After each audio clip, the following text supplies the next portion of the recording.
Now, hearing is over, natural justice, fact finding, these are all done. Now you are now you are alone as the adjudicating authority. Now you and the case are alone. I mean, we are not encumbered by anymore by the advocate or the consultant or department. Here is a stage, or here is the point where you render justice. I mean, that is what initially we discussed, that adjudging the case or giving. Finally, adjudication is passing an order or a judgment which has to be fair, which has to be an outcome of a pure process. It cannot be an outcome of a flawed process, or a process where there is asymmetry of anything, either information or power or whatever. There has to be a symmetry. The taxpayer and you sit. So there you become alone. The adjudicating authority and his file and the case. There you take a considered decision and arrive at a considered decision and write the order. This thing. Now, what are the things that you should consider while writing the adjudication order? The show cause notice itself generally has an introduction, and it gives you a brief background of the case as to what exactly it is. It is an offence case, or it is a valuation case, or an appraising case, or any case. But there is one thing, that any show cause notice will have an adverse impact if confirmed on the taxpayer. This is sure. That means he must be made to pay something, either with or without penalty. If it's offence case, with penalty. If it's not, then it may be some kind of demand. So some kind of adversity he will be arrived upon if you take a decision against him. You have to take a balanced decision. You have to take a decision based on what all? First of all, the statute. I mean, go by the first principles. Many times, if you sit for personal hearing, consultants will come, or the advocates will come, and the first opening sentence will be, "Sir, this is covered by this case law." Many of you would have experienced this. "Sir, this is a covered matter." To me, nothing is covered. First of all, I should understand what is the case. I should understand, by applying the first principles, as to what exactly are the facts of the case. What are the legal dimensions of it? What for we are asking him to pay? What for we are suddenly changing a classification? What for we are raising a valuation dispute? I should know first what it is.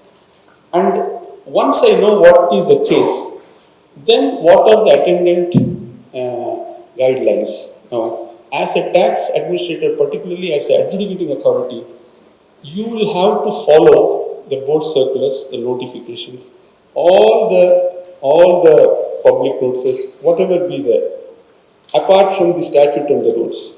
The reason being, there has to be uniformity of tax administration. There cannot be, you cannot judge the board circular. You cannot judge a notification. You are not a judge. This is where you please understand that as a quasi-judicial authority, you are not a judicial authority. You cannot say this is bad in law. You cannot say this is wrong. You cannot say this is a procedural infraction, therefore it is allowed. Many times in the tribunal orders are there which says, after all, this is a procedural infraction. After all, this is procedural thing. No. See, whether it is tribunal or the original authority, all are creatures of statute. Unlike a high court, we are creatures of a statute. And statute is a combination of both substantive and procedural. There is no question of saying that this is just procedural. Procedural infraction has to lead to something. It cannot be simply said it is procedural. So, when you are alone with all these papers, with the show cause notice, with the reply, with the case laws given by them, case laws you have discovered in favor of the department or against the department, notifications governing the whole issue, circulars, precedents, everything. Then in that calm aloneness, come to a clear conclusion and do the justice and pass an order. That order should contain the introduction, it should have discussion of all the various contentions from both sides. It should clearly bring out the notification which is governing the whole thing, or the statute, everything it should bring out, and then you give your findings, saying that this is what I find. Having gone through all this, this is what I find. This is another melody with us, that we don't write our own orders.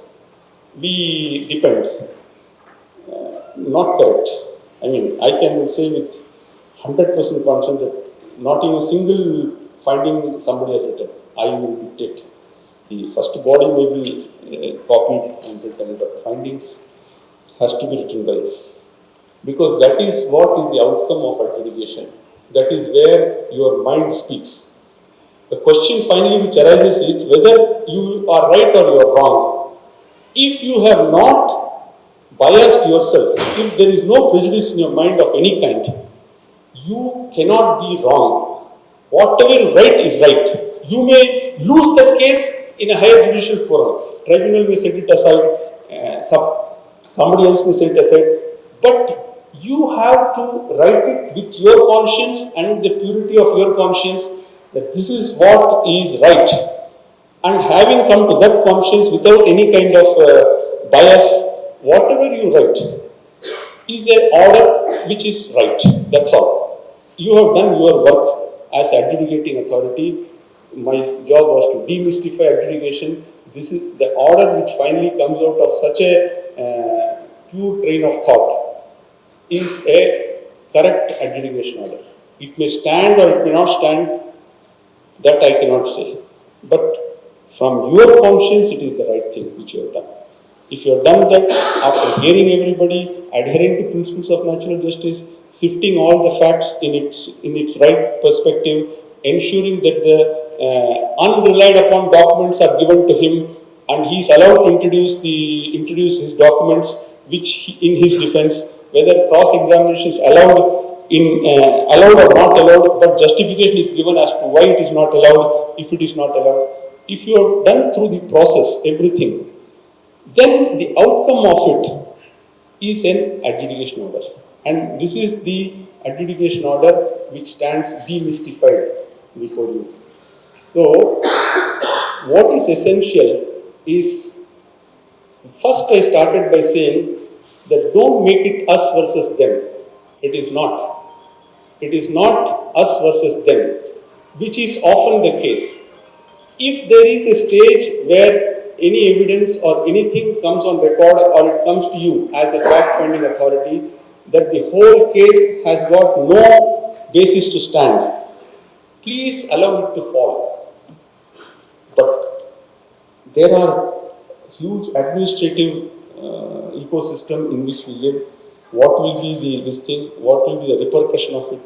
That part I cannot say, because that's not part of demystifying adjudication. But on the basis of what is available, on the basis of what you have understood in its correct perspective, on the basis of what you know, I mean, everybody has got IQ level. With your normal IQ and your normal understanding of things in a man with highest integrity, if you pass an order, then the process is done. And you have to ensure that the end of it, the taxpayer understands as to why he is being arrived with such penalties or such. This is the whole objective of adjudication. If you want me to demystify, the whole objective is that some adversity is going to come upon him.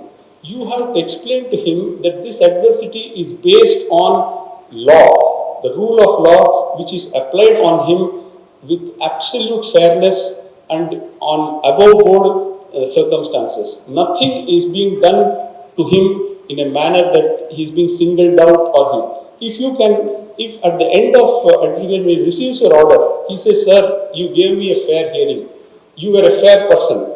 If he says that, that's enough.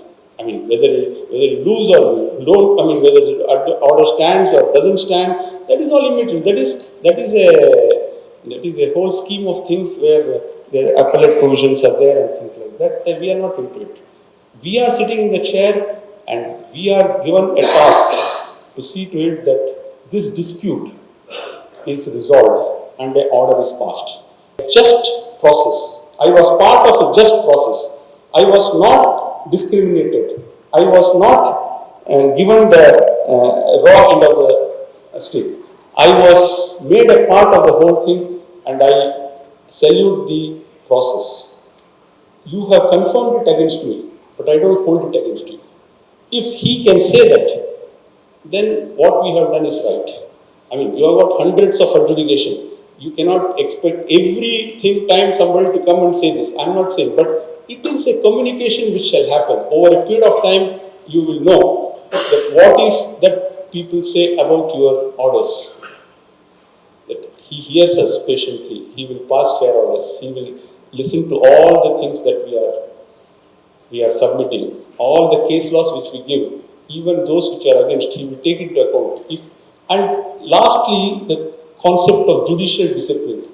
See, I am only one link in the huge chain of judiciary. As adjudicating authority, if you are an original adjudicating authority or even appellate authority, there is a huge chain which runs right up to Supreme Court.